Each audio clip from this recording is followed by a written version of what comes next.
जय माता दी दोस्तों। आज हम बात करने जा रहे हैं वर्धमान पॉलीमैक्स लिमिटेड के बारे में डिस्कस करेंगे। यहाँ पे जानने की कोशिश करेंगे क्या ये आने वाले टाइम में फिर से परफॉर्म कर पाएगा कि नहीं कर पाएगा। सब कुछ डिटेल में बात करने वाले हैं इस वीडियो में।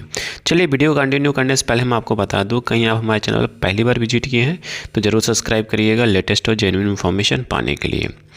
तो यहाँ पे आप देखेंगे वर्धमान पॉलीमैक्स का ये वाला रेंज देखेंगे, ये वाला सपोर्ट देखेंगे, इस सपोर्ट को ब्रेक करता है और इस सपोर्ट में आप देखेंगे 3 से 4 वीक, 3 से नहीं कम से कम ये 6-7 वीक से एक ही एरिया में रेंज में ट्रेड कर रहा था। फिर उसके बाद आप देखेंगे इसमें फिर से शार्प डिक्लाइन देखने को मिला और फिर से 2-3 वीक से एक ही एरिया में ट्रेड कर रहा है। मतलब 6 रुपये 7 पैसा, 5 रुपये 6 पैसा, 5 रुपये 50 पैसा, 5 रुपये 50 पैसा से लेके 6 रुपये के बीच में ट्रेड कर रहा है। और इसी वीक में आप देखेंगे यहाँ पे 3 वीक से एक ही एरिया में रेंज में फंसा हुआ है स्टॉक। ठीक है, अब कहीं इसको ब्रेक करके नीचे आता है तो ये 4 रुपये के लेवल को भी टच कर सकता है या 4.5 के आसपास आ जाता है, बट हमें कम उम्मीद लग रहा है। क्यों? चलिए उस पर भी डिस्कशन कर लेते हैं। तो यहाँ पे आप देखेंगे डे के चार्ट पे, यहाँ पहले हम वीकली चार्ट देख रहे थे, अब वन डे का चार्ट हम यहाँ पे देख रहे हैं। तो वन डे के चार्ट में देखेंगे यहाँ पे आप इस एरिया में बाइंग बहुत ज़बरदस्त हुआ है। ठीक है, फिर यहाँ पे सेलिंग प्रेशर हावी होता है, सेलिंग वैल्यूम अधिक देखने को मिला है।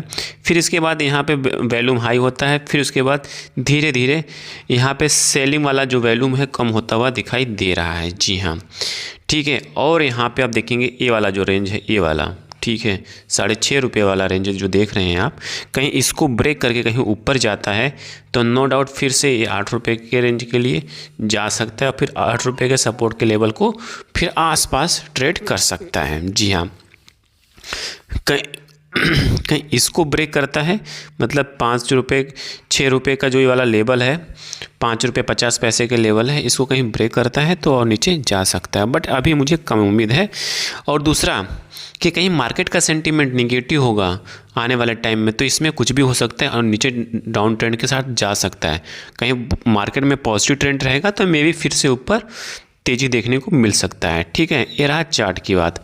अब हम बात करते हैं कंपनी के फाइनेंशियल डेटा के बारे में बात करेंगे कि कंपनी का क्या फाइनेंशियल डेटा कहता है कि क्या आने वाले टाइम में सर्वाइव कर पाएगा कि नहीं कर पाएगा, या मोमेंटम बन पाएगा नहीं बन पाएगा, उसका फंडामेंटली डिसाइड करता है और Q3 डिसाइड करेगा। तो यहाँ पर आप देखेंगे कंपनी का जो सितंबर क्वार्टर का रिजल्ट था, तो यहाँ पर देखेंगे प्रॉफिटेबल थी कंपनी ने अच्छा प्रॉफिट भी गेन किया सितंबर क्वार्टर में, बट अभी जो दिसंबर वाला क्वार्टर कहीं अच्छा रिजल्ट आता है तो नो डाउट इस स्टॉक में फिर से अपर सर्किट लग सकता है। जी हाँ, तो यहाँ पे सितंबर क्वार्टर के रिजल्ट की बात करें तो यहाँ पे देखेंगे 926% ईयर टू ईयर इंक्रीज हुआ है। ठीक है, रिवेन्यू में, और फॉलिंग देखने को मिला स्लाइटली 61.72 करोड़ का। ठीक है, इस पे आप मत जाइए, मैं आपको एक और डेटा दिखाऊंगा जिससे आपको थोड़ा सा इम्प्रेसिव लगेगा। वो इम्प्रेसिव डेटा क्या उसके बारे में भी डिस्कस करेंगे।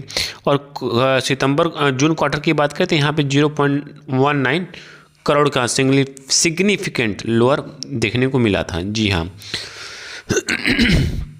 और एनुअल ट्रेंड देखेंगे तो एनुअल ट्रेंड पॉजिटिव है, एक प्रॉफिटेबल कंपनी है, अच्छा प्रॉफिट गेन कर रही है, बट क्वार्टरली वाइज देखेंगे ऊपर नीचे लगा हुआ है। ठीक है, वहीं बात करते हैं कंपनी के रिजर्व की बात करें तो कंपनी का रिजर्व ना के बराबर है, बट कंपनी का एक पॉजिटिव फीडबैक ये देखने को मिल रहा है, जहां 447 करोड़ का लोन था वो घट के कितना हो गया 49 करोड़ रुपये का।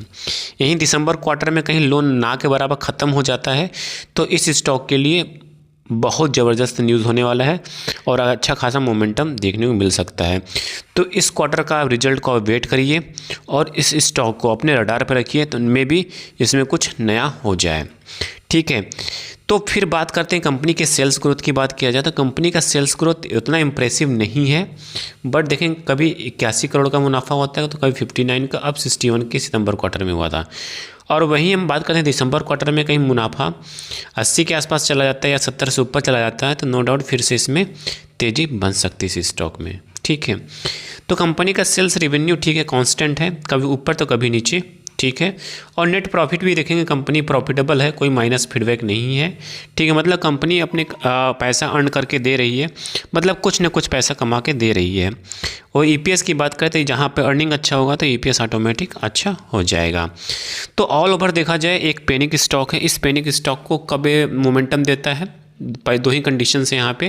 पहला कि ऑल ओवर मार्केट में पॉजिटिव ट्रेंड हो तब देगा ट्रेंड, या इस कंपनी में कुछ न्यूज़ आ जाए, कोई अच्छा पॉजिटिव न्यूज़ आ जाए या पॉजिटिव क्वार्टरली न्यूज़ आ जाए, तो मे बी यहाँ पे फिर से मोमेंटम या फिर से अपर सर्किट लग सकता है।